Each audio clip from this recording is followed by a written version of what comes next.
To my videos. So today in this video I'm going to show you how you can enable a mobile hotspot on your Windows 11 machine so that you can go ahead with sharing your internet connection. So before I proceed further, if you have not subscribed to my channel, please subscribe right now.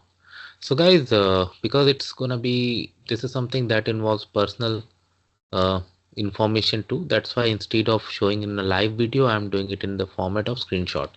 So what you have to you have to go to start and go to Windows settings. Okay, so this first screen appears.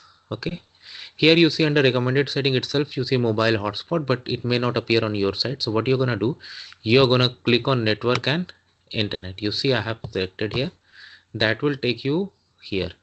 So you can turn it on, then it will be turned on based on default settings, but definitely you don't want default setting. You want to set your own network name, own password. So you see there is one arrow, click on that.